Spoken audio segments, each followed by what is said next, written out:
Noong ikalawa ng Pebrero 2025, araw ng linggo, nagsagawa ng pagkilos ang mga senior citizen ng Vista Verde Country Homes sa Cainta, Rizal.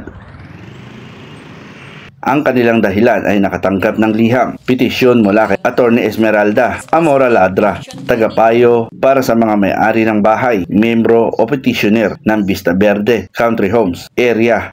Kaya naman nakiisa ang mga naninirahan mula sa Area 1 hanggang Area 11 na kung saan sa liham petisyon nakasaad na magkakaroon ng annual membership meeting at eleksyon noong ika-19 ng Enero 2025 na pinatunayan na nakalakip na paunawa at mga alituntunin para sa 2025 halalan.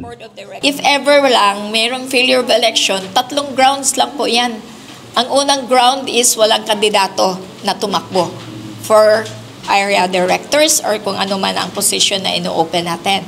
Ang pangalawa po na ground is kulang yung kandidato. And then the third ground is if in case there is violence or any reason why we cannot hold peaceful and orderly elections at the time that we are holding elections. Ngunit tulad ng ipinahayag ng petisyon, hindi natuloy ang parehong simula noong inihayag ni Ginang Eliazar Sabio, Pangulo ng BBCHHAI o Vista Verde Country Homes o Homeowners Association na ang pagpupulong at halalan ay hindi itinuloy.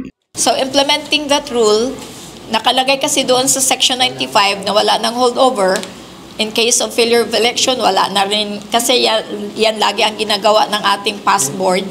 Yung latest natin na board na ngayon expired na ang power and authority.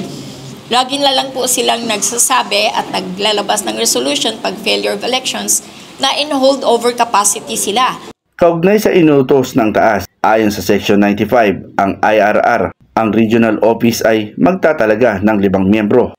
Implementing Rules and Regulation IRR ng RA 9904 o kilalang bilang Magna Carta for Homeowners and Homeowners Association na nagkabisa noong Disyembre 18, 2024 ay nagsasaad na ang isang asosasyon ay dapat magsagawa ng mga regular na halalan. Wala na tayong order na wala na sila sa power and authority, nag-expire na po.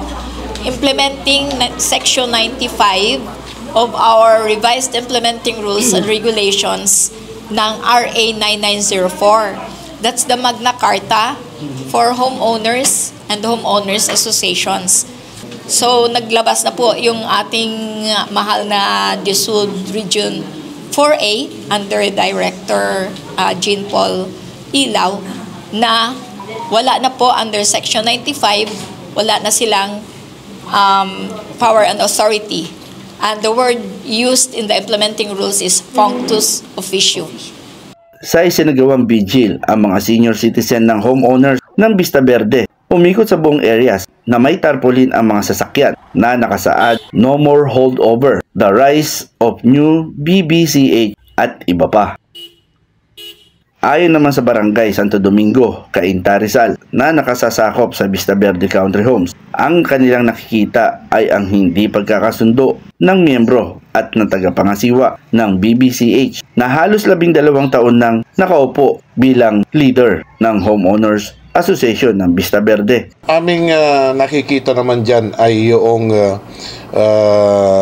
problemang leader, no, yung pamumuno doon sa area kasi nga nahahati sila ang isa sa mga dahilan kung bakit noon pa mga matagal na nga panahon na ito na nagkakaroon talaga ng leadership problem doon sa naturang area Ang kanilang nirereklamo na halos 12 taon nang nakaupo ang kanilang leader na wala namang improvement ayon sa mga homeowners na senior citizen. Actually, for 12 years, marami pong pagkukulang talaga ang HOA. Unang-una, hindi po sila nag-amend ng bylaws ng homeowners.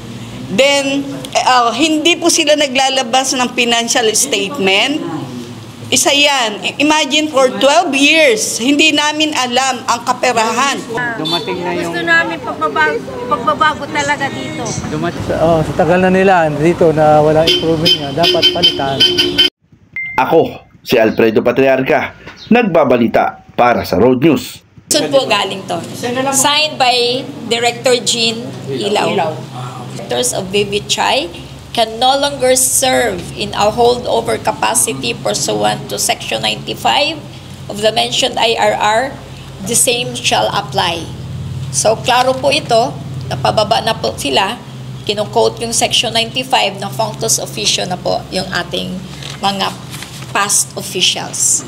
So, as of now, gusto naming malaman at gusto naming i-celebrate yung aming victory through a motorcade. Ngayon na po mag-umpisa at lahat po ng areas na members ng ating BBCHI are well represented.